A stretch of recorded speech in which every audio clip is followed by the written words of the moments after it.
جاده‌های بین راهی میره یادگاری مینوسه تو در دستشویی. بره که این نفله بدبخت منزه الزامی سرباز وظیفه است چخندرآباد میخواد بمونه دیگه. اگه نه بدبخت فلک زده اینجا جای نوشتنه. عقب مونده جهان سومی. رو تنه درخت وکیل آباد میشه FE اول اسم خودش رو دوست تلفنیش مینوسه. میخواد بمونه دیگه. برای چی بعد یا مدل هندی عکس میگیرن اینجوری ادا اطفال دارن. میخوای عکس بگیریم مثل بچه آدم بشین تا عکس بگیریم. برای چی اینجوری هست؟ بعضی که میخوان انتخابات که بیاد باز خواهید دید اینجوری به عنوانی که با فیثاغورس با آلبرت کامو میخواد این مخ برابری کنه. تو بدبخت چی داری از سواد، چی داری از اقتصاد، چی میدونی از تثبیت نرخ ارز، از نمیدونم نظم نوین جهانی. به او رأی بدید خادم ملت هست. ها جمال میلیوناش عشق ایران چیکار؟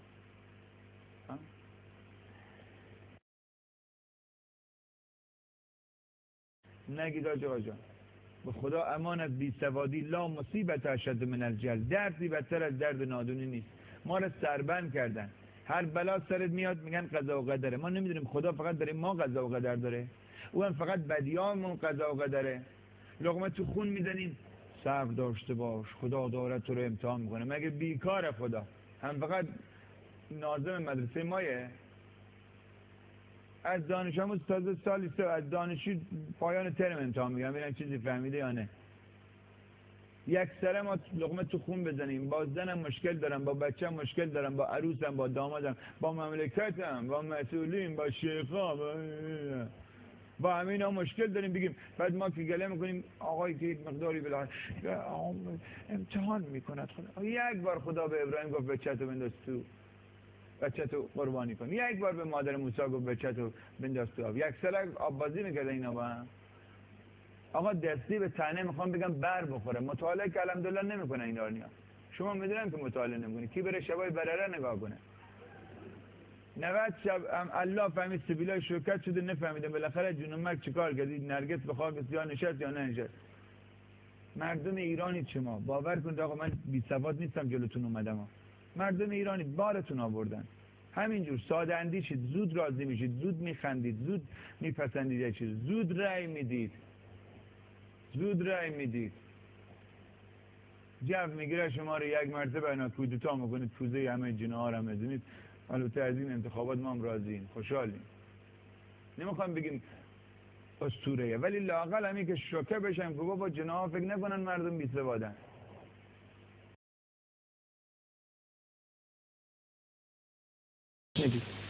گفت خدا بارونو بفرست. گفت یک نفر توی جمع گناهکاره بگو بره بیرون. برگشت روشو برگردون گفت امت ما آمدیم برای دعای بارون، قحطی آمده، خوشحالیه، لطف کنه هر کی گناهکاره بره بیرون تا بارون بیاد. جوونی که گناه کبیره کرده بود، حالا به دینشون مذهبشون چی گناه کبیره کرده بود نمیدونم، گفت خدا میدونم که منظورت منه، قول میدم توبه کنم بارون بفرست، من مواظب خودم خواهم بود. یه مرتبه بارون آمد. خدا گفت موسی گفت خدا چیکاره حواستون پرت کسی نرفت از جمع بیرون. حالا یه جور وحشتناک صحبت نمی‌کرد موسی، ولی خودمونی بود. چون میدونید تو پیغمبرا یه مقدار ایشون تند و تیزتر بود. حضرت موسی با پیامبرای دیگه خیلی فوری گفت خدا کسی بیرون نرفت که وحی آمد موسی بنده ما تو همین جمعیت با ما ارتباط برقرار کرد، بارونو بفرست. یک فردی عرق خورده بود، قرقاتی شده بود، سیماش چی بود، حالا رضا شهر بود، بلوار پیروزی بود، نمیدونم کجایه. گوش میکنی جلوی موسی رو گرفت، گفت بیا اینجا ببینم موسی، تو میگی که خدا گناه منوشه، خدا عذاب میده، برو بگو منت خدا نمیشیم، روزیش هم نمیخوایم. تو میگی آی گناه نکن که روزیتون کم میشه، به جهنم که روزی ما کم میشه، از ما روزی خدا رو نخواستیم. ثانیاً بگو خیلی از این خدایی خدا ننگمون چی خوشمون نمیاد، ننگمون میکنه که اینجور خدا سختگیریه، نمیذاره هیچ کار ما بکنه. برو بگو اگه جرأت داری برو بگو خداحافظ. قرقاتی بود از تو کوچه رفت. ایشون رفت به کوه طور رو دعاشو کرد و برمیگشت، می‌خواست برگرده دیگه، مناجاتش تموم شده بود. خدا وحی فرستاد موسی چرا حرف بنده ما رو به ما نمیگی؟ ببخشید دیگه جوونه جاهل چه میفهمه دیگه. به دیوانه گفتم برو کنار که جوون داره میاد، هم یک قلمه به جوونه از رفت خرسگیش. به دیوانه گفتم برو کنار که جوون داره میاد. چون ژاپن میخوان یک موتوری بسازن که یک تایر داشته باشه. گفتم بره چی؟ گفت بره که ایرانی‌ها تک چرخ میزنن، نمیفهمن.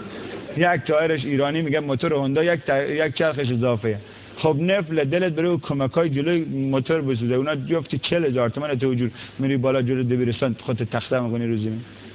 رفیقاش همه داماد شدن، رئیس شدن، وزیر شدن، این لنگش به هوا میکنه که ما چوونو مرد شیر چره ببره با وجود.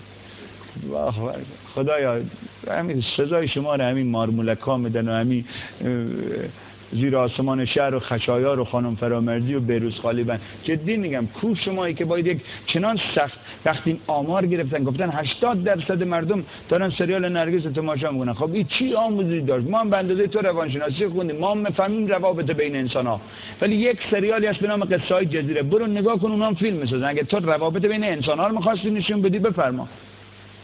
یه سریالی ساختن روزگاری، یک دزد سرگردنه رو یه پیرزن تربیت کرد فرستاد خانه بخت. این چی جو فیلمیه که ساختیم؟ هی لفت لاغ، هی بیروز، هی فلان، همه جدی ننویسید. دوسته کاری کنید که میان خونتون این جوانای عزیزی که اینجان بعضی وقتا دیدید تو خونه‌هاشون از این منظرهای غروب آفتاب دود رو یه قایقیه تو نفر دست هم دیگه رو گرفتن. می‌بینی یک صلیب یک دختری دو زانو نشسته، یک تیر به جیگرش خورده، پایینش نوشته اسیر عشق. اونای دیگه می‌نویسن که به چشمانت بیاموز که هرکس ارزش دیدن نداره.